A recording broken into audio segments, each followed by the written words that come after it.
548면입니다. 열왕기상 19장 1절이 됩니다.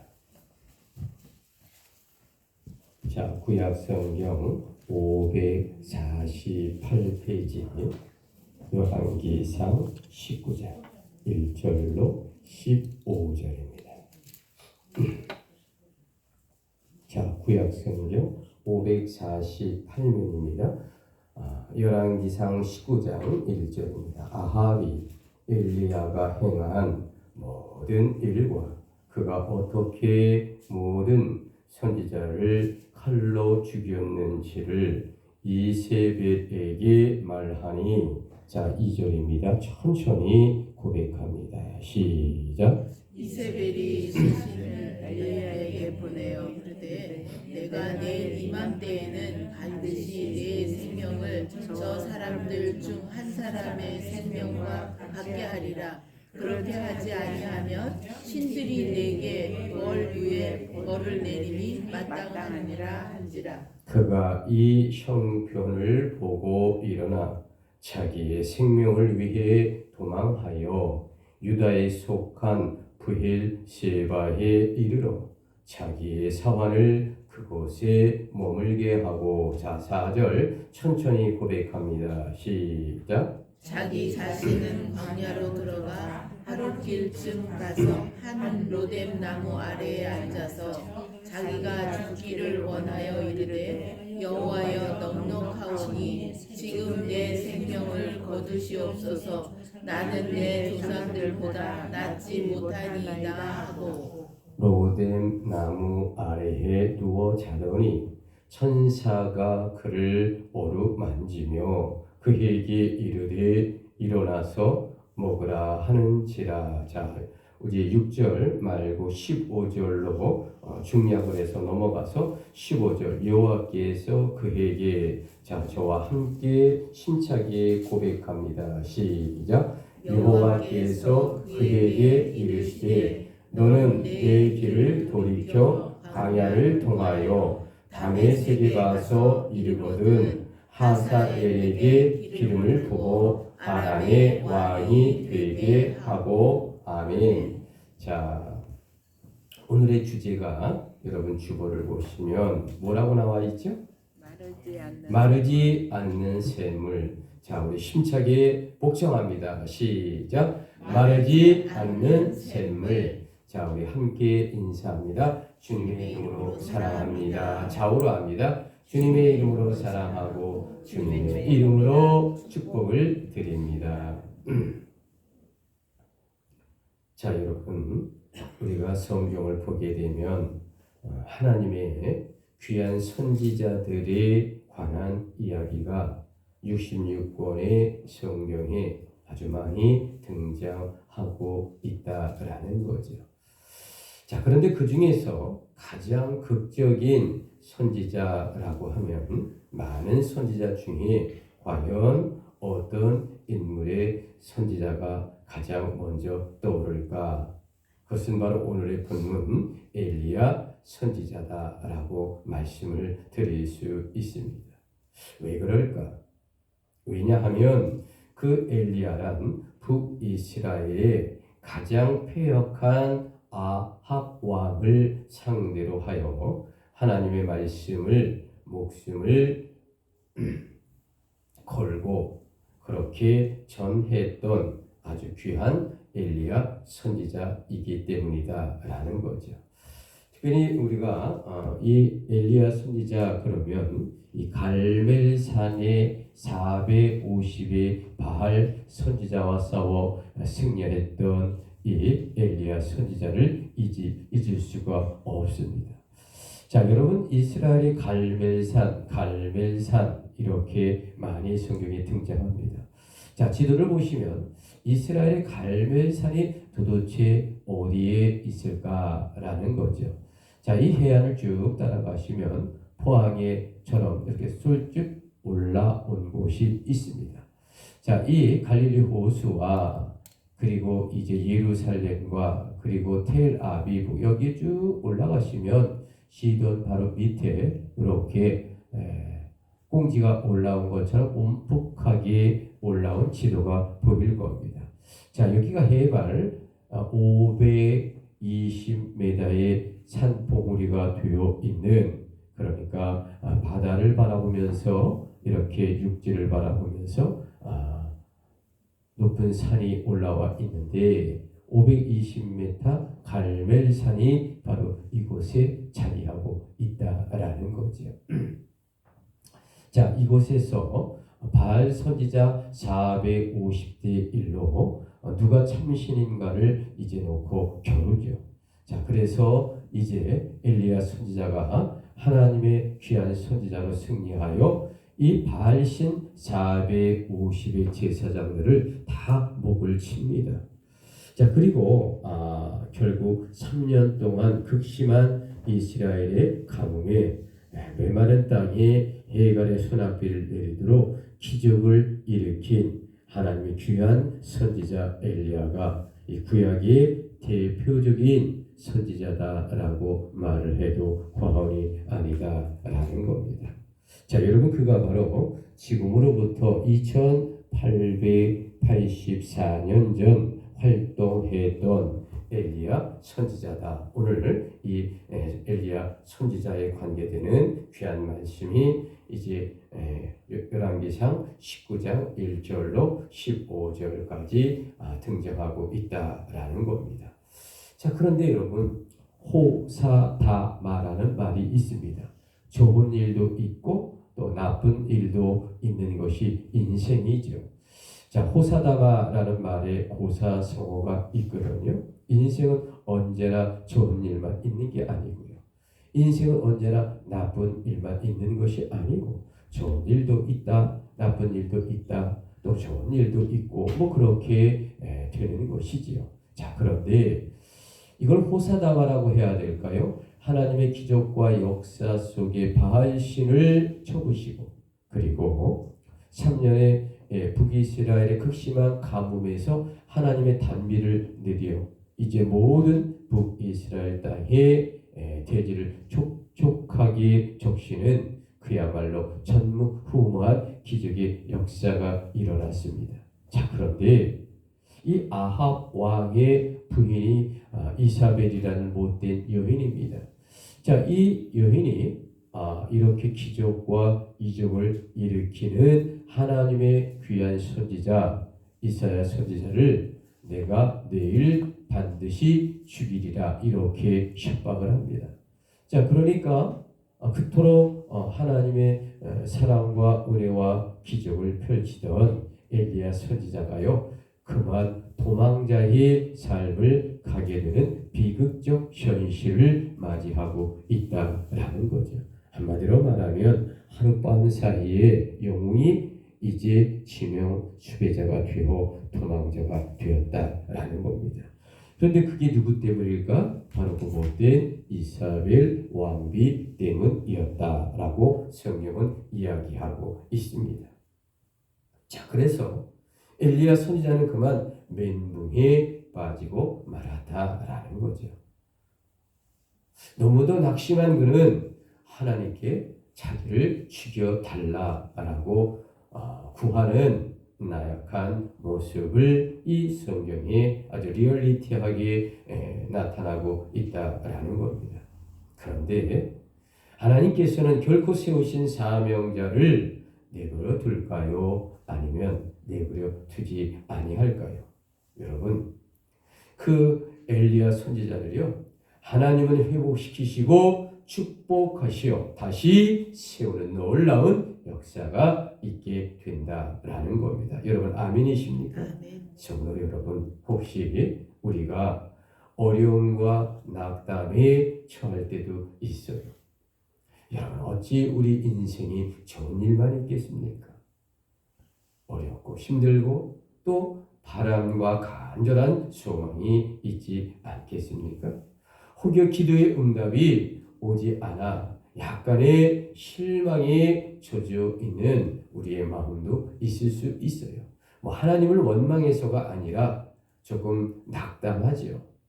기도가 한 5개월, 6개월, 1년, 2년 드렸는데 눈에 보이고 손에 잡히는 것 없으면 좀 마음이 그러니까 약해지는 거겠죠. 뭐 그럴 수 있어요. 자, 아니면 믿는 기독교인으로 때로는 사명감이 심해지고 있지 아니할까. 우리의 삶을 뒤돌아보면 언제나 꽃길만 걷는 게 아니잖아요. 여러분, 어쨌든 이 성경을 통해 진실로 하나님을 의지하는 그러한 우리들의 몸과 마음과 삶을 살아야 되지 아니하겠습니까? 오늘 성경의 이야기는 지금으로부터 2884년 전 실화의 사건을 통해 오늘 우리에게 놀라운 은혜의 말씀을 주시는 아주 귀한 말씀이다라는 겁니다. 여러분, 하나님께서는 사명자에게 과거나 현재나 놀라운 은혜를 주시는 좋으신 하나님이십니다. 아멘이십니까? 아멘. 그래요. 과연 우리들이 주의 복음 사역을 감당하게 되면 어떤 축복의 은혜를 주신다고 하나님은 우리에게 약속해 주셨을까? 자, 오늘의 주제가 여러분 주보에 있는 것처럼 마르지 않는 샘물. 자, 우리 힘차게 한번 고백합니다. 시작. 마르지 않는 샘물.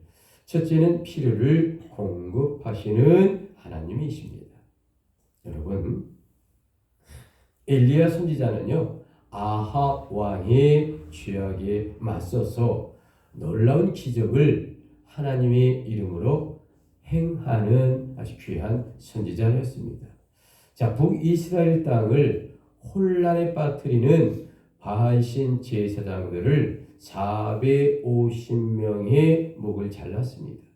그것도 갈멜산 정상에서. 그리고 하나님의 저주를 받아 3년 동안 가뭄에 시달릴 때에 기도로 소낙비가 쏟아지게 하는 주의 기적을 이루었던 자가 바로 엘리야 선지자다라는 거죠. 자, 그런데 이 못된 이사벨 왕비가 그 위대한 엘리야 선지자를 협박했습니다. 자, 오늘 열왕기상 19장 2절, 자, 우리 성경의 눈높이를 맞춰 보시고 이사벨이 사신을, 자, 어떤 내용일까? 다시 한번 천천히 성경을 고백합니다. 시작. 이세벨이 사신을 엘리야에게 보내어 이르되 내가 내일 이맘때에는 반드시 내 생명을 저 사람들 중 한 사람의 생명과 같게 하리라. 그렇게 하지 아니하면 신들이 내게 벌 위에 벌을 내림이 마땅하리라 한지라. 자, 여러분, 하나님의 종 엘리야 선지자가요, 이사벨의 사신에게 협박을 받습니다. 그래서 도망자의 삶을 이제 걷게 됩니다. 자, 이 갈멜산에서 기적을 일으키고 이스라엘로 와서 어디로 도망을 가냐면 쭉 이 중앙산지를 타고요, 브엘사바, 그러니까 이스라엘의 가장 남쪽 하단에 이 브엘세바라고 하는 곳에 광야까지 내려와서 이 또 하룻밤에 우측으로 이제 로뎀 나무 아래서 하룻밤을 그가 잡니다. 굉장히 이스라엘 끝에서 거의 끝으로 도망을 온 그런 도망자의 삶을 아마 여기까지 오려면은 아마 한 5일 정도, 일주일 정도 넘어서 걸려야 걸어올 수 있는 거리 아니겠습니까? 이렇게 멀고 먼 브엘세바의 로뎀나무 아래까지 도망갔던 엘리야였다라고 성경은 말하고 있습니다. 자, 여러분, 엘리야의 낙심이란 인간이기에 가질 수밖에 없는 연약함이었는지도 모르겠어요. 자, 이런 점에서 하나님이란 낙심한 엘리야에게 천사를 통해 위로해 주셨다라고 말하고 있습니다. 자, 왕상 19장 5절의 눈높이를 맞춰 보시기 바랍니다.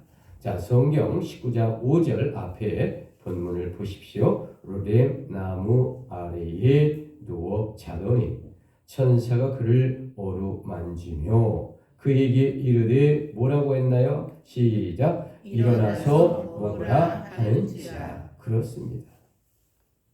여러분, 하나님은 반드시 우리에게 필요한 것이 무엇인지 알고 있을까요? 모를까요? 알고 계세요. 우리의 머리털까지 세시는 하나님입니다. 우리는 우리의 머리털이 몇 개인지 몰라요. 왜냐하면 하루에도 20에서 한 40개가 나도 모르게 빠지기 때문에 우리의 머리털을 정확하게 셀 수가 없어요. 그런데 하나님은 우리의 머리털까지 세시는 분이다라고 성경이 기록하고 있거든요. 우리에게 복음 전파의 사명을 맡기신 그 하나님께서 우리의 필요와 간구의 기도를 언제나 이루어 주시는 분이시다라는 겁니다. 다만 한 가지를 우리가 잊지 말고 기억해야 할 것이 있습니다. 그게 뭘까? 우리의 필요와 우리의 간구의 소원의 기도의 응답이라고 하는 관점에서 보면 내 시간이 아닌 하나님의 때에 맞추어져 이루어진다는 사실을 우리 꼭 잊어서는 아니 된다라는 겁니다. 자, 여러분, 우리가 아파트를 계약을 해요. 내가 필요하고 중도금이 들어갈 시점이 있죠. 근데 하나님의 생각은 때로는 다를 수 있다는 거예요. 때로는 우리 자녀들이 재수하는 시간이 필요하고요. 때로는 단번에 합격할 수도 있고, 전혀 우리와 생각과 은혜와 평강 속에서 우리의 필요는 필요지만 그때는 하나님의 시간에 맞추어 축복의 통로가 이루어진다라는 겁니다. 자, 만일에 재수 안 하고 들어갔어요. 그런데 삼류대학을 들어갔어요. 근데 만일에 재수해서 서울대 대학에 들어간다. 그럼 당연히 재수하죠. 여러분, 그러니까 우리의 생각과 나중에 이루어날 하나님의 놀라운 수준과 경륜과 때는 전혀 다른 영적인 해답이다라는 겁니다. 여러분, 그래서 마태복음 6장 33절에 아주 귀한 말씀이 있습니다. 하나님께서는 사명자에게 필요한 것을 모두 다 공급해 하리라 라고 약속의 말씀을 주셨습니다. 여러분, 그러므로 우리도 2884년 전 엘리야 선지자를 보고서 힘과 용기를 얻으시기를 주님의 이름으로 권면하고 축복드립니다. 아멘이십니까? 아멘. 그래요. 자, 오늘의 주제, 마르지 않는 샘물. 자, 이 주제를 한번 힘차게 다시 한번 고백합니다. 시작. 마르지 않는 샘물. 두 번째, 말씀으로 갈 길을 보이시는 하나님이십니다. 여러분, 엘리야의 필요를 채우신 하나님께서 그에게 세밀한 음성으로 말씀을 하십니다. 자, 7절을 한번 볼까요? 19장 7절 열왕기상 여호와의 천사가, 자, 뭐라고 하는가? 우리 천천히 또박또박 소리내어 고백합니다. 시작. 여호와의 천사가 또다시 와서 얼음 만지시며 이르되 일어나 먹으라. 네가 갈 길을 다 가지 못할까 하노라 하는지라. 아멘. 자, 낙심과 낙담한 사명자에게 하나님의 음성보다 더 큰 힘이 없을 것입니다. 자기가 감당하는 사역에 회의와 그리고 의심에 빠져가는 사람에게 분명하게 하나님의 뜻을 확인시켜 주는 것보다 큰 도움은 없을 것이다 라는 겁니다. 하나님은 엘리야에게 다시 힘을 내어서 마지막 주의 사명을 잘 감당하라라고 격려하고 천사를 보내주시고 또한 말씀을 주고 있다라는 이 귀한 이 성경의 말씀을 통해 우리에게 은혜의 말씀이 되기를 원합니다. 여러분, 세계 2차 세계대전 그러면 일본의 천황을 통한 대동아 전쟁을 뽑을 수 있고요. 또 이태리의 무솔리니라고 하는 못된 사람이 있어요. 그도 또 동맹이 맺고요. 또 독일의 히틀러라고 하는 이 세 나라가 일종의 2차 세계대전의 아주 원형들이죠. 자, 그래서 2차 세계대전은 한 2천만에서 3천만이라고 하는 어마어마한 군인과 민간인들이 수없이 죽어갔던 그야말로 인류의 가장 큰 전쟁 중에 하나로 기록되어 있습니다. 자, 그런데 2차 세계대전 당시에 우리나라는 일본의 침략 아래 이제 지배를 받았기 때문에 징용으로 끌려가고요. 세계 여러 나라들이 강제로 다 나라마다 군대에 지원을 할 수밖에 없는 상황이었어요. 그런데 미국의 한 병사가 그것도 강제 징집입니다. 이제 강제로 군대를 가야 합니다. 그런데 우리 군대 갈 때는요, 아무것도 가져갈 수가 없어요. 그런데 조그만 이 나사 있어요. 아주 조그만 나사를 이 품에 잘 옷에 숨겨서 군대에 갖고 들어가서 훈련을 받고 자대 배치를 받았습니다. 근데 이 손바닥에 들어가는 아주 작은 도구입니다. 아주 미세한 도구예요. 근데 이 도구가 어떤 도구냐면 시계를 수리하는 드라이버입니다. 아주 조그맣게 바늘처럼 생겼는데 아주 조그맣고 한 20여 가지가 되는데 이 손목에 싹 들어와서 숨기기가 좋습니다. 이 시계 부품을 수리하는 그 나사 드라이버를 아주 조그맣게 도구를 갖고 부대에 들어간 겁니다. 자, 이 청년의 직업이 뭐였냐면 22살 됐는데 전직이 시계 수리공이었어요. 시계 수리공.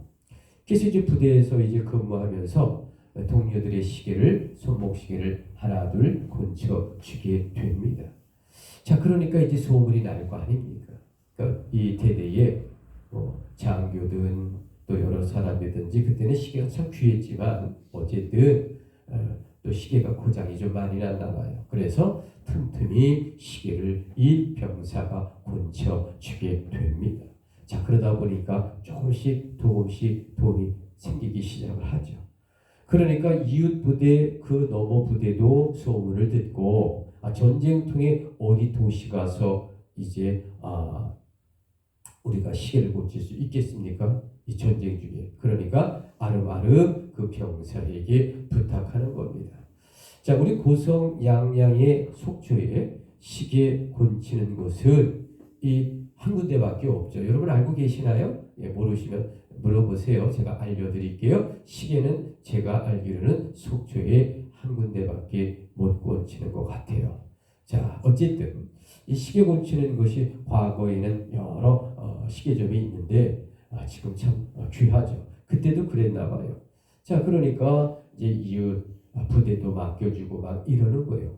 자, 그러다 보니까 한 1, 2년, 2, 3년 지나니까 이 병사가 꽤 돈을 모았어요. 손짭짤하게. 그리고 무슨 근무 시간이면 또 윗사람에게 뇌물을 주고 그래가지고 이제 근무를 잘 안 쓰고 이제 이러는 겁니다. 자, 부대가 이동을 하고 전쟁 중인데도 이 친구는 틈만 나면 시계 곤치는데 빠진 거예요. 그리고 주변의 간부들도 그걸 알면서도 적당히 눈 감아준 겁니다. 그런데 어느 날이요, 전투가 막 벌어지는데 정신이 없는 거예요. 그러니까 막 대포가 쏟아지고 총이 오고 막 그러는데도 이 시계공 이 병사가 눈에 안 보여요. 이 병사는 적이 쳐들어왔는데도 이 참호 깊숙이 들어가서 자기가 그 해야 할 그 시계 거기에만 미쳐서 빠져서 곤치고 있는 겁니다. 결국 그 대대가 전멸당하며 그 깊숙한 참호까지 적군이 들어와서 총에 맞아 죽고 그의 손에 그 도구만 붙들려 있었다라는 실화의 이야기가 전쟁 후에 알려지면서 많은 이야기를 낳았다라는 거죠. 자, 이가 무슨 이야기일까? 군인은 나라와 민족을 위해서 전쟁을 하고 싸우는 것이 그의 사명입니다. 그런데 그는 열심히 시계 고치는 일에 돈을 벌고 재미가 들리니까 자신이 싸워야 할 이 병사의 전쟁의 이 개념 그리고 사명 이 직분을 그가 잃어버리고 말아 비극을 맞이했다는 그러한 이야기다라는 거죠. 자, 여러분 군인이든지 기독교인이든지 누구라도 자신의 주어진 사명을 망각하거나 잊으면 결코 불행하게 됩니다. 자신에게 주어진 사명을 완수하지 못한다면 특별히 기독교인이 그렇다면 주의 문책을 피할 수 없다라는 사실 틀림없는 사실입니다. 여러분 그러므로 시편 119편에는 너무도 귀한 말씀이 기록되어 있어요. 주의 말씀이란 사명자의 길에 등과 빛이 된다라는 말씀이 시편 119편에 기록되어 있다라는 말씀을 드립니다. 자, 오늘의 주제가 무엇이라고요? 마르지 않는 샘물. 자, 우리 힘차게 한번 고백합니다. 시작. 마르지 않는 샘물. 자, 세 번째 마지막은 소망과 비전을 공급하시는 하나님이십니다. 하나님께서 엘리야에게 두 가지의 숨겨진 비밀을 이제 말씀하고 있습니다. 그것은 하사엘과 엘리사 그리고 예후를 통해 아합 왕가를 심판하겠다라는 말씀입니다. 또한 다른 하나는 이스라엘 땅에 엘리야 위에 7천의 순결한 성도가 있다라는 말씀입니다. 자, 우리 성경을 볼까요? 18절에 눈높이를 맞춰 보실래요? 18절. 자, 그러나 내가 왕상 19장 18절 그러나 내가 우리 천천히 힘차게 고백합니다. 시작. 그러나 내가 이스라엘 가운데 7,000명을 남기리니 다 바알에게 무릎을 꿇지 아니하고 다 바알에게 입맞추지 아니한 자니라. 자, 여러분 지금 주님의 말씀은 과연 어떤 말씀일까? 오직 자신 홀로 남아서 자기만 하나님을 섬기고 있다고 생각하는 엘리야를 낙심과 이 절망의 수렁에서 건져내는 든든한 밧줄이 되었다라는 것입니다. 여러분 이제는 엘리야가 비로소 사명자로서 영적인 눈을 크게 뜨는 계기가 되었다라고 말씀을 드립니다. 이제 그가 해야 할 것이 뭘까? 하나님의 명령에 따라 끝까지 믿음의 싸움을 싸우는 것. 그래서 이스라엘이 회복되고 못된 아합 왕이 회개하는 기적의 역사를 맞이해야 할 것 아니겠습니까? 성도 여러분, 절망과 낙담은 소망과 비전 앞에서 힘을 잃게 된다라는 겁니다. 하나님께서는 이처럼 우리에게 인생의 막다른 골목에서 소망과 비전을 허락해 주시는 귀한 하나님 아버지십니다. 여러분 그렇기 때문에 지금 우리가 계엄의 휴후증으로 이 나라가 혼란스럽지만 하나님의 뜻 안에서 지혜의 기다림이 너무도 필요한 시기가 아닐까 생각되어집니다. TV를 켜면 너무 흥분하고요. 자기 마음대로 막 이야기를 해요. 여러분 텔레비를 삼가해 주시길 부탁드립니다. 그냥 여러분 지금 문제가 뭐냐면 대통령이 임명한 사람들도 다 배신하고요. 여러분 자기가 한 일에 대해서는 책임을 질 줄 알아야죠. 그리고 그렇게 사쿠라처럼 일리 왔다 저리 왔다. 여당 편에 들었다 야당 편에 들었다. 그거 아닙니다 여러분. 그렇지 않아요 여러분? 여러분 나에게 짝짝 꿍대는 사람 조심하기 바랍니다. 그거요 뒤통수 칩니다. 그러니까 기든 아니든 아니면 정확한 자기의 표현을 해야죠. 이럴 땐 이쪽 편을 들었다. 저럴 땐 저쪽 편을 들었다. 여러분 그냥 사표내고 나가면 되지 왜 이렇게 서로 간에 나서느냐 이거지요. 검찰, 경찰 여러분 우리나라는 법에 의해서 조사를 하고 법에 의해서 심판하는 겁니다. 그렇기 때문에 그저 흥분하고 자기 마음대로 행동한다면 대한민국이 망할 수밖에 없는 겁니다. 여러분, 하나님이란 2884년 전 북이스라엘의 암울한 세상 속에서 엘리야를 통하여 한 줄기 빛이 되셨어요. 그것은 바로 썩어져가는 북이스라엘을 구원하는 마르지 않는 샘물인 하나님 말씀이 강물처럼 차고 넘쳐야 한다라는 겁니다. 여러분, 지금 우리에게도요, 마르지 않는 샘물인 하나님의 말씀이 우리 삶에 차고 넘쳐야 한다라는 귀한 말씀입니다. 여러분, 아멘이십니까? 아멘. 또한 계엄정국으로 인한 우리나라의 혼란도 마르지 않는 샘물인 하나님의 말씀으로 치유되고 해결되어야만이 우리나라가 회복됩니다. 여러분, 이것이 오늘 주제의 마르지 않는 샘물, 하나님의 말씀이 2884년이나 오늘 지금 이 시대에도 바로 정확한 정답의 영적인 말씀이다라는 겁니다. 여러분, 아멘이십니까? 아멘. 오늘의 주제, 마르지 않는 샘물의 결론입니다. 여러분, 하나님은 왜 우리를 복음의 사역자로 부르셨을까요? 첫째, 로마서 1장 16절로 그리스도의 소유로 삼으시기 위해서 우리를 사명자로 부르셨다라는 겁니다. 여러분, 아멘이십니까? 아멘. 그래요. 자, 우리를 그리스도의 소유로 삼는 것, 바로 그것 때문에 우리를 사명자로 부르셨대요. 자, 하나님은 왜 우리를 복음의 사명자로 부르셨을까? 두 번째입니다. 디모데후서 1장 9절로 연결해서 말씀을 드리면 거룩한 자로 삼으시기 위하여 우리를 사명자로 부르셨다라는 겁니다. 얼마나 귀합니까? 이 세상에 속한 그런 더러운 존재가 아니라 성결되고 거룩하고 거리낌이 없는 자로 삼으시기 위해 우리를 하나님이 귀한 사명자로 부르셨다.